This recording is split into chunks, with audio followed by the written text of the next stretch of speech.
बद्रीनाथ केदारनाथ मंदिर समिति बीकेटीसी में चढ़ावा चोरी के मामले को लेकर उत्तराखंड की राजनीति गर्मा गई। देहरादून प्रेस क्लब में कांग्रेस प्रदेश अध्यक्ष गणेश गोदियाल ने बीकेटीसी अध्यक्ष हेमंत द्विवेदी को सार्वजनिक बहस की खुली चुनौती दी। इस दौरान उन्होंने प्रतीकात्मक रूप से एक खाली कुर्सी पर हेमंत द्विवेदी का नाम लिख कर रखा और कहा कि वे तय समय पर बहस के लिए पहुंचे, लेकिन बीकेटीसी अध्यक्ष नहीं आए। गोदियाल ने कहा कि उनका किसी भी नियुक्ति या कथित अनियमितता से कोई लेना देना नहीं है। उन्होंने आरोप लगाया कि चढ़ावा चोरी के मामले में ध्यान भटकाने के लिए उनके कार्यकाल पर बेबुनियाद आरोप लगाए जा रहे हैं। कांग्रेस प्रदेश अध्यक्ष ने पूरे प्रकरण की निष्पक्ष जांच के लिए नेता प्रतिपक्ष की अध्यक्षता में उप समिति गठित करने की मांग करते हुए कहा, यदि उनके खिलाफ कोई ठोस सबूत है तो अब तक कार्रवाई क्यों नहीं की गई। साथ ही उन्होंने आरोप लगाया कि भाजपा सवाल उठाने वालों की आवाज दबाने के लिए मनगढ़ंत आरोप लगाती है।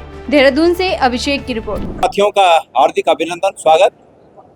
वैसे तो आज कोई पत्रकार वार्ता यहाँ पर आयोजित नहीं थी, लेकिन आप सब जानते हैं कि कल श्री बद्रीनाथ केदारनाथ मंदिर समिति के माननीय अध्यक्ष जी द्वारा सोशल मीडिया के माध्यम से बद्रीनाथ में चढ़ावे की चोरी के प्रकरण में एक बात कही गई और चढ़ावे की चोरी के प्रकरण को ढकने के लिए आज से करीब 9 साल पहले के 10 साल पहले के मेरे कार्यकाल को आक्षेपित किया गया और साथ में ये भी कहा गया, जब पीछे जाना यार, उनको बोलना जरा, आवाज मत करना। ये भी कहा गया कि मैं उनके साथ किसी सार्वजनिक स्थान में आऊं और इस पर परिचर्चा करूं, उनके जिज्ञासाओं को शांत करूं, उनके प्रश्नों का उत्तर दूं।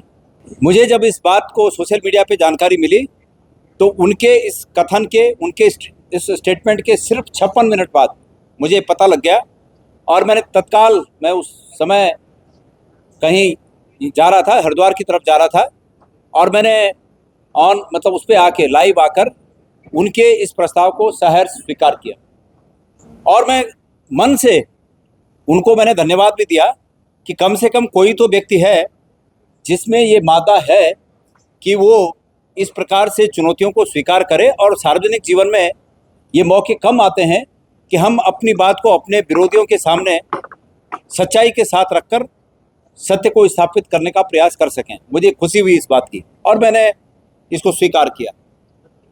आज मैं तय समय 12:30 बजे प्रेस क्लब पहुंचा। उन्होंने कहा यह था कि हम कहीं पर इस बात को चर्चा कर लें प्रेस के सामने या मीडिया के सामने, तो मैंने ये उचित समझा कि ये प्रेस क्लब उसके लिए उपयुक्त स्थान है। पार्टी का ऑफिस, चाहे वो कांग्रेस हमारा ऑफिस हो चाहे उनका ऑफिस हो, इन ऑफिसों में न तो कांग्रेस ऑफिस में उनका आना संभव हो पाएगा, न बीजेपी के ऑफिस में मेरा जाना संभव हो पाएगा। इसलिए ये उभय पक्षों का मंच है और इस उभय पक्षीय मंच पे हम दोनों आ सकते हैं और एक स्वस्थ परिचर्चा हो, मेरा ऐसा इरादा था। लेकिन अभी तक वो हमने इंतज़ार किया, वो आए नहीं है। अभी भी इस चर्चा के दौरान अगर आ गए तो उनका स्वागत है और वो यहाँ पर विराजमान होंगे। साथियों, अब चूंकि वो नहीं आए हैं तो उन्होंने जो सोशल मीडिया में कहा, मैं उस पर कुछ बातें डालना चाहता हूँ, कुछ प्रकाश डालना चाहता हूँ। सबसे पहली बात, ये जो आपस में जो तकरार पैदा हुई, ये तकरार इस बात से पैदा हुई कि श्री बद्रीनाथ जी के चढ़ावे में गिनती के दौरान एक व्यक्ति उस चढ़ावे से कुछ पैसा उठाता हुआ देखा गया सीसीटीवी। ये सबसे पहली बात उजागर न तो कांग्रेस ने की, न किसी राजनीतिक दल ने की, बल्कि एक सामाजिक संगठन ने की और उस सामाजिक संगठन के व्यक्तियों ने कहा कि वहाँ पर ऐसा हुआ। सबसे पहली बात, मंदिर समिति को तत्काल प्रभाव से उसकी उचित जांच करनी चाहिए थी और उस पर कार्रवाई करनी चाहिए थी, जो कि नहीं हुआ। सबसे पहले तो मंदिर समिति के अध्यक्ष इस बात के लिए दोषी हैं कि उन्होंने इस बात को दबाने के लिए भरपूर प्रयास किए